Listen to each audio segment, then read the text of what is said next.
Sulawesi. Orang Sulawesi yang berdiam diri, kita orang sini yang berhutang. Singapura itu nyaris nggak ada hutan, nyaris nggak ada tambang, tapi nyaris seluruh transaksi ekonomi harus lewat Singapura. Karena tadi intiloknya, totalitinya dilakukan oleh kita.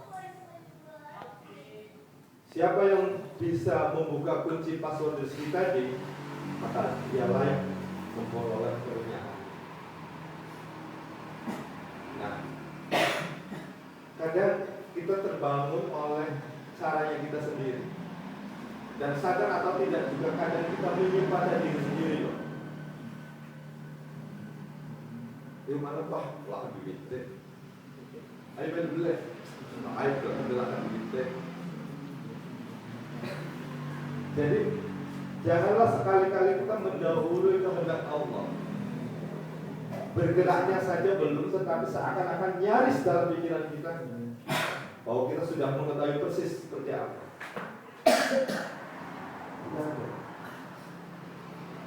Bayangkan makhluk Allah yang lain. Saya kadang terus terang kalau setiap pagi sering belajar dari ayam ya, kata ini. Bayangkan ayam itu dia untuk nyari makan itu ya harus berapa kali ketelak asir, harus berapa kali ketelak seri, harus berapa, dan nyaris hanya habis itu lagi itu. Kalau besoknya nggak mau bergerak lagi ya sudah. Nah, kita yang kadang cengeng. Satu hal yang sebetulnya agar kita rumus rezeki itu sebetulnya sama kayak pergaulan. Malaikat rahmat itu akan selalu bersemayam pada siapa saja yang terjadi. Jadi kalau kita hatinya kusut, jangankan malaikat, orang saja bukan mendekat orang yang wajah kusut itu sudah malu. Tahu nggak? Kita kusut di dalam rumah tangga. Kita kusut itu mempengaruhi dalam rumah tangga. Kita yang kusut, istri menjadi kusut, anak-anak menjadi kusut. Kita yang melempem, sama anak-anak jadi melempem, istri juga jadi melempem. Kita yang renyah, maka istri menjadi renyah, anak-anak menjadi renyah. Nah, ada cara bagaimana agar kita tetap fresh. Karena itu juga berkaitan tentang bagaimana agar malaikat rahmat selalu berpihak kepada kita. Rezeki itu minallah. Malaikat rahmat itu hanya akan bisa bersenyawa dalam jiwa yang bersih. Maka upayakan sebisa mungkin perbanyak wudu. Wudu itu mestinya tidak hanya disuguhkan untuk kebutuhan menjelang sholat, tetapi dalam kondisi pikiran mulai penat, mulai emosi, maka itu dibasuh dengan wudu.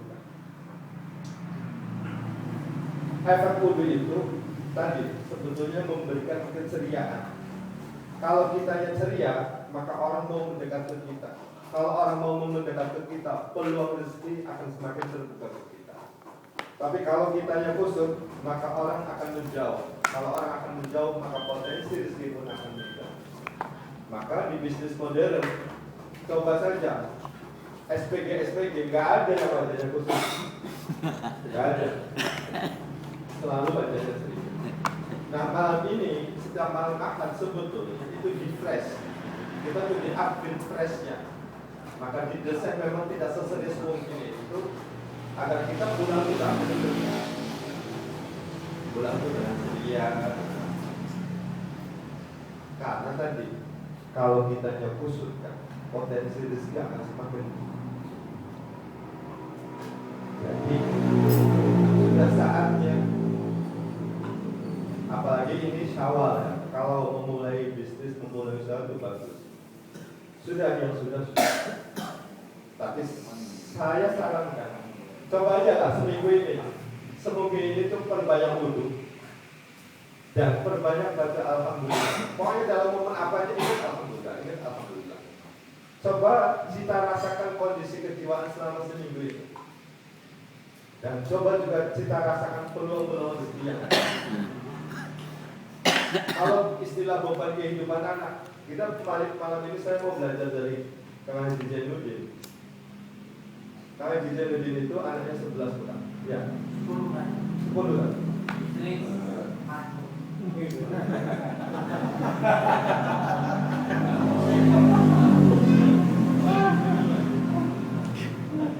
Nomor Kang Haji Jainuddin itu 10.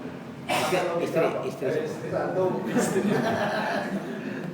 Kalau pakai logika matematika, kalau kebutuhan anak per 1 bulan katakan 100.000, plus dengan istri berarti kan harus punya uang 1.100.000. Itu kalau 100.000. Ada lagi dengan Bapak Ibu. Bapak Ibu. Tapi enggak, rezeki itu minum. Nyatanya tetap bisa eksis, hidup, bisa makan dan kebutuhan. Kerjanya gak jelas ya kan ya? Pecatan lebih ya? Ya. Iya pecatan lebih. Ya, itu Jadi rumusnya pokoknya upayakan seminimal sekecil mungkin, hindari pusing kan?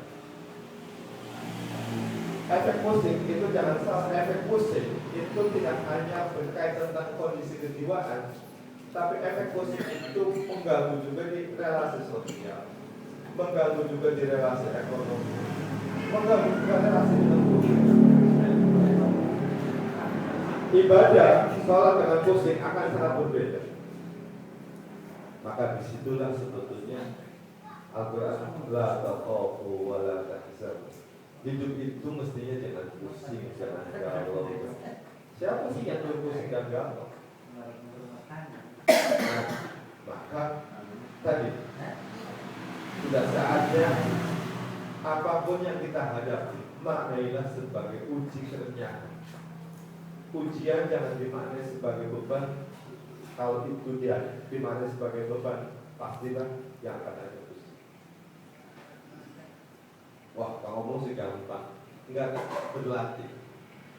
Berlatih. Insya Allah bisa berlatih. Tidak ada yang bagus. Berlatih. Karena di Jamal menurut saya hari ini, menurut saya karena di Jamal, orang yang paling mendapatkan anugerah paling besar di atas sekian itu. Bukan Kang Haji Jamal tendernya yang maju, bukan perusahaannya yang maju, tetapi Kang Haji Jamal oleh Allah dikasih kesempatan untuk diuji baktinya kepada ibu.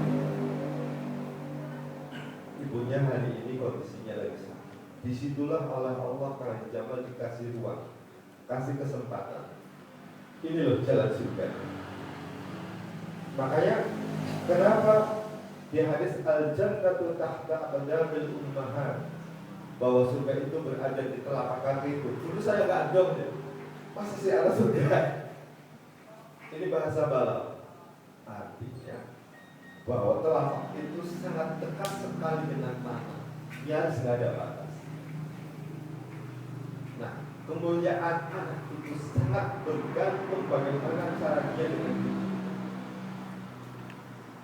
Surga kita itu nyaris cukup bisa digapai dengan 2 hal saja, Pak. Dengan ridhonya dan dengan doa. Karena doa ibu itulah yang tembus harus seperti halnya doanya yatim.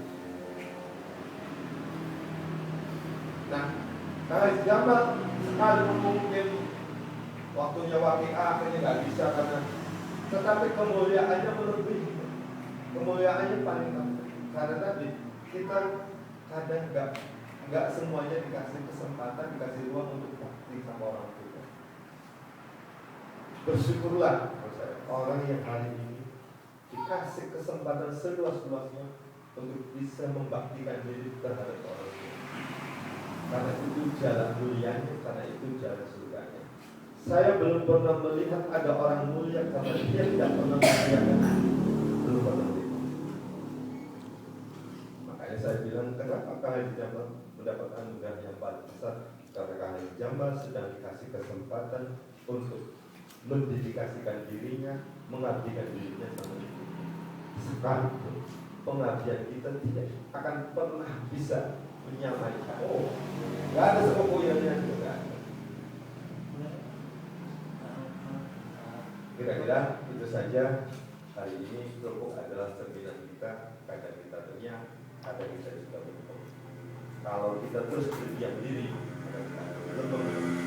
maka harus benar kita harus berani kita untuk dimanfaatkan. Dan malam ini saya ingin belajar dari Kamban sama makanya izin imun disebut. Ayo, kapan Kamban setelah dibocor begini molosin dapat malah tambah renyah. Ngomongnya seakan-akan sudah tak pikir lagi. Ya karena ada gede. Bismillahirrahmanirrahim. Allahumma salli wa sallim ala sayyidina Muhammadin salatan tuballighuna biha ziyaratul haramain wa ziyarata qabri nabiyyika Muhammadin sallallahu alaihi wasallam bila ta'abin wala aibin wala masyaqqatin birahmatika ya arhamar rahimin.